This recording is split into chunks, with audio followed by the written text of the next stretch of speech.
Bismillahirrahmanirrahim. Assalamualaikum warahmatullahi wabarakatuh. Alhamdulillah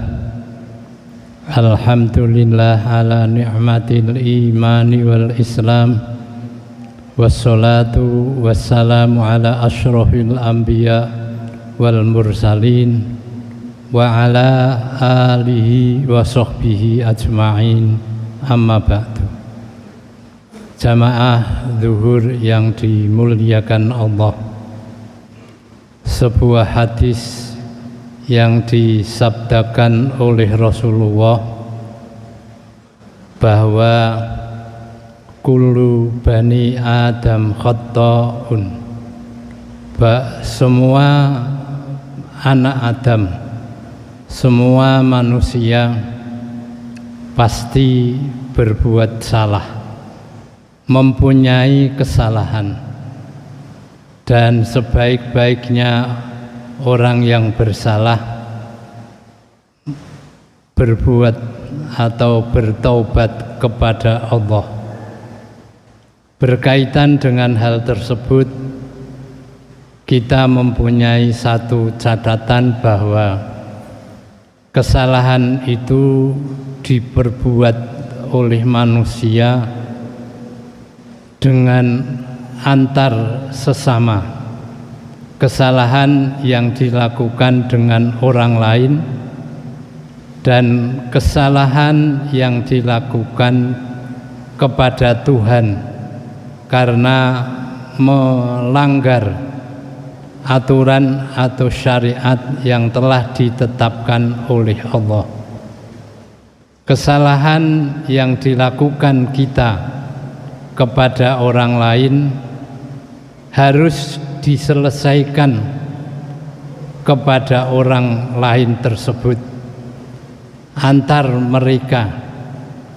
Kita tidak bisa meminta maaf langsung kepada Tuhan sebelum kita saling bisa memaafkan.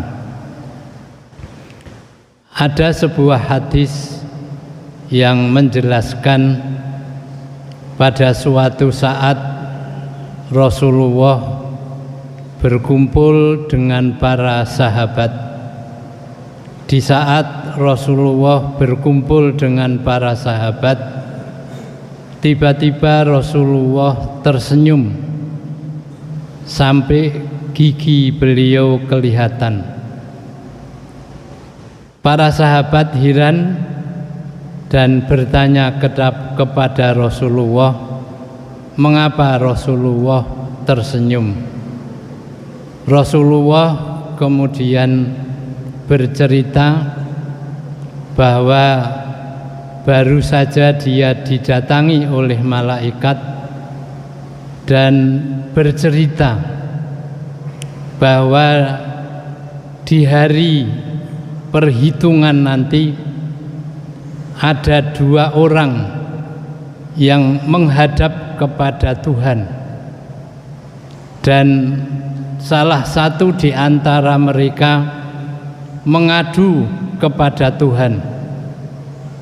Aduan tersebut adalah bahwa teman yang ada di sampingnya itu pada saat di dunia banyak mendolimi dia, banyak berbuat kesalahan kepada dia. Karena itu dia minta kepada Allah agar segala kebaikannya dia diberikan kepada dia. Kemudian Allah berfirman, tidak mungkin, karena orang tersebut tidak memiliki kebaikan yang bisa diberikan kepada dia. Kalau memang begitu, seluruh dosa saya hendaknya biar dia pikul dan saya terbebas dari dosa. Sampai di situ Rasulullah bercerita, kemudian Rasulullah menangis, air matanya keluar. Rasulullah kemudian bercerita di saat hari manusia diperhitungkan amal kebaikannya, man ya'mal mithqala dzarratin khairon yarah, sedikit ataupun banyak kesalahan kebaikan manusia tidak akan bisa disembunyikan, akan diketahui dan telah tercatat. Di saat itu semua manusia berharap agar dosa-dosa yang dia telah lakukan di dunia, ada yang mau memikul dosanya, mau mengambil dosanya agar dia terbebas dari api neraka. Di sini betapa sedihnya Rasulullah ketika melihat suasana yang seperti itu. Manusia tidak pernah menyadari bahwa hidupnya penuh kekurangan, penuh kesalahan yang akan menyebabkan dia menjadi kesalahan itu menjadi penghalang untuk memperoleh surganya Allah. Kemudian Allah berfirman kepada dua hamba tersebut, tengadahkan mukamu, lihat apa yang kamu tahu di depanmu. Di depannya terbentang surga yang indah, berlapiskan emas, intan, permata yang tidak pernah dia temui di dunia.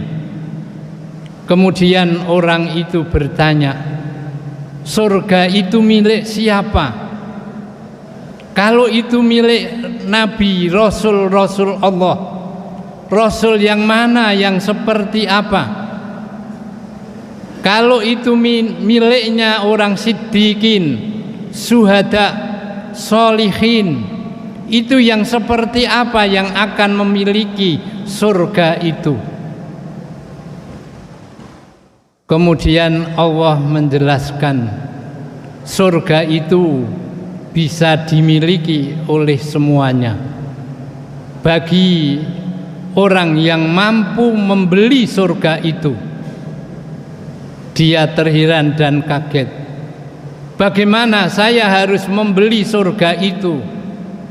Ya Allah, harga berapa? Mungkin dia bertanya demikian. Harga surga yang seindah itu saya harus membeli. Bagaimana saya harus membeli? Kemudian Allah menjelaskan, kamu dengan memaafkan saudaramu yang ada di sampingmu itu. Kemudian dia bilang, orang ini sudah saya maafkan. Kemudian Allah berfirman, gandeng tangannya dia, ajak dia masuk ke surgaku. Hadis ini memberikan satu penjelasan betapa besar pahala orang yang mau membuka pintu maaf kepada orang lain, yang sering kali kita sulit untuk membuka maaf karena kesalahan yang sedikit, satu omongan atau satu sikap. Seringkali orang Jawa membuat sebuah pepatah, nek dadi banyu moh nyawuk, dadi lemah moh ngidak. Antipati kepada orang yang telah melakukan perbuatan tidak baik kepadanya. Allah tidak suka itu. Ada hadis lain yang mengatakan, orang yang mau membuka pintu maaf kepada orang yang bersalah, Allah akan membangun rumah dia, membangunkan rumah di puncak surga. Dan orang yang berbuat salah mau meminta maaf, Allah mau akan membangunkan rumah di tepi surga. Jadi Allah menghargai sekali kepada mereka yang mau dan saling memaafkan, sesuai dengan firman-Nya, wal ya'fu wal yasfahu, hendaklah mereka saling memaafkan dan berlapang dada. Ala tuhibbun ayyaghfirallahu lakum, apa kamu tidak suka, tidak cinta kalau Allah memaafkan kamu sekalian? Kalau kita selalu berzikir, bertasbih, astaghfirullahal azim alladzi la ilaha illa huwal hayyul qayyum wa atubu ilaih, kita minta maaf dan kita mohon ampunan maaf, maka dari ayat itu, kalau kita minta maaf dan ampunan dari Allah, hendaknya kamu juga mau membuka pintu maaf dan berlapang dada.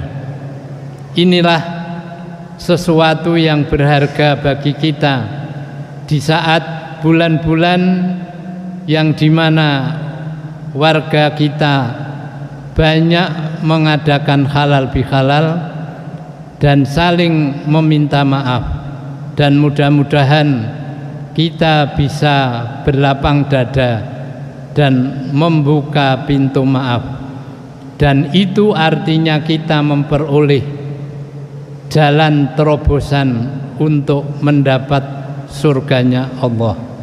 Billahi taufiq wal hidayah. Wassalamualaikum warahmatullahi wabarakatuh.